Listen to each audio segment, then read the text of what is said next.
Hi friends, welcome to our channel Kammanaina రుచులు.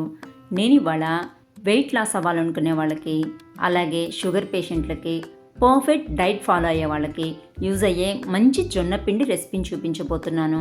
అవే జొన్నపిండి రొట్టెలు. ఇవి గంటలు గడిచినా సరే చాలా చాలా సాఫ్ట్గా, వేడి మీద ఎంత టేస్టీగా అయితే ఉంటాయో చల్లారినా కూడా అంతే టేస్టీగా ఉండేలా మంచి మంచి టిప్స్తో, పక్కా కొలతలతో ఫస్ట్ టైం చేసినా సరే పర్ఫెక్ట్గా వచ్చేలాగా ఎలా తయారు చేసుకోవాలో చూపించబోతున్నాను. దీనికోసం మనం ఒక గిన్నెలోకి ఏదైనా ఒక కప్పుతో 2 కప్పుల వాటర్ని తీసుకోవాలి. ఈ వాటర్ని స్టవ్ మీద మీడియం ఫ్లేమ్ మీద మరిగించుకోవాలి. దీంట్లోకి రుచికి సరిపడా ఉప్పును కూడా వేసుకొని వాటర్ అని చక్కగా మరిగిన తర్వాత మంటని పూర్తిగా సిమ్లోకి పెట్టేసేసుకొని మనం ఏ కప్పుతో అయితే వాటర్ తీసుకున్నామో అదే కప్పుతో 2 కప్పుల జొన్న పిండిని కూడా వేసేసుకొని ఒకసారి బాగా మిక్స్ చేసేసుకొని స్టవ్ ఆఫ్ చేసేసుకోవాలి. స్టవ్ ఆఫ్ చేసుకున్నా సరే దీన్ని బాగా మిక్స్ చేసేసుకోవాలి.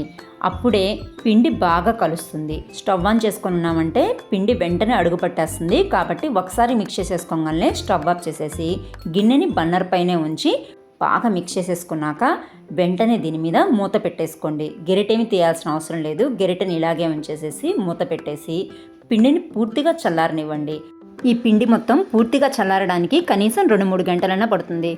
ఆ తరువాత ఈ పిండిని మరొకసారి బాగా మిక్స్ చేసేసుకుంటూ గట్టి పిండి ముద్దలాగా తయారు చేసుకోవాలి. మనం దీన్ని బాగా ప్రెస్ చేసుకొని తీసుకుంటే రోటీ మేకర్ లేకపోయినా ఈజీగా అప్పడాల కర్రతో పామే రొట్టెలాగా తయారు చేసుకోవచ్చు. వేడి సరిగ్గా చల్లారకుండా రొట్టెలు తయారు చేసినా, లేదా పిండిని సరిగ్గా ప్రెస్ చేసుకోకుండా రొట్టెలు పాముకున్నా కానీ రొట్టెలు బాగా క్రాక్స్ ఇస్తూ వస్తాయి. కాబట్టి పిండి పూర్తిగా చల్లారినాక వీలైనంత బాగా పిండిని మర్దన చేసుకున్న తరువాతే పిండి ముద్దల్ని తీసుకొని పొడి పిండిని కాస్త ఎక్కువగానే చల్లుకొని రొట్టెలు తయారు చేసుకోవాలి.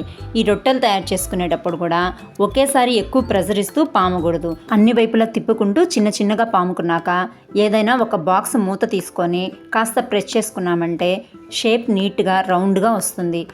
ఎక్సెస్గా ఉన్న పిండిని పక్కన పెట్టేసి 4-5 రొట్టెలు తట్టుకున్న తర్వాత దాన్ని కూడా మరొక రొట్టెలాగా ప్రిపేర్ చేసుకోవచ్చు.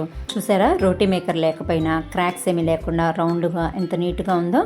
ఇలాగే రొట్టెలన్నీ ప్రిపేర్ చేసి పెట్టుకున్నాక బాగా కాలిన పెనాన్ని మీడియం ఫ్లేమ్ మీద ఉంచి రొట్టెని వేసి 2 నిమిషాలు మాత్రమే కాలనిచ్చి మరొక వైపు ఫ్లిప్ చేసుకున్నాక అటు కూడా కాలిన తర్వాత మళ్ళీ ఫ్లిప్ చేసేసుకొని తడి బట్టతో రొట్టె అన్ని వైపులా కాలేటట్లుగా చూసుకోవాలి. ఇలా చేయడం వల్ల రొట్టెలు తట్టుకునేటప్పుడు మనం ఎక్కువగా వేసుకున్న పొడి పిండి కూడా తొలగిపోతుంది.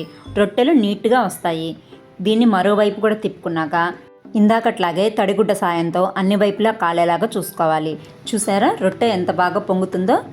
అలా అని దీన్ని ఒకే వైపు ఉంచి ఎక్కువసేపు కాలనివ్వకూడదు. 2 వైపులా తిప్పుకుంటూ మీడియం ఫ్లేమ్ మీదే కాలనివ్వాలి. అప్పుడైతేనే రొట్టెలు బాగా కాలి గంటలు గడిచినా సరే చాలా సాఫ్ట్గా మంచి టేస్టీగా ఉంటాయి. చాలామంది వెయిట్ లాస్ అవ్వడం కోసం, అలాగే షుగర్ కంట్రోల్లో ఉండడం కోసం జొన్న రొట్టెలను తిందాము అనుకుంటూ ఉంటారు.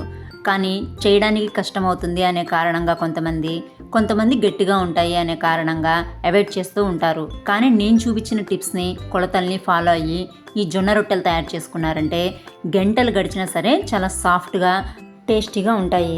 దీని దాలు, పెరుగు, అలాగే నిలువ పచ్చడి దేంతో అయినా హ్యాపీగా తినచ్చు. రెసిపీ నచ్చితే లైక్ చేసి, షేర్ చేసి ఛానల్ని సబ్స్క్రైబ్ చేసుకోండి. Thanks for watching.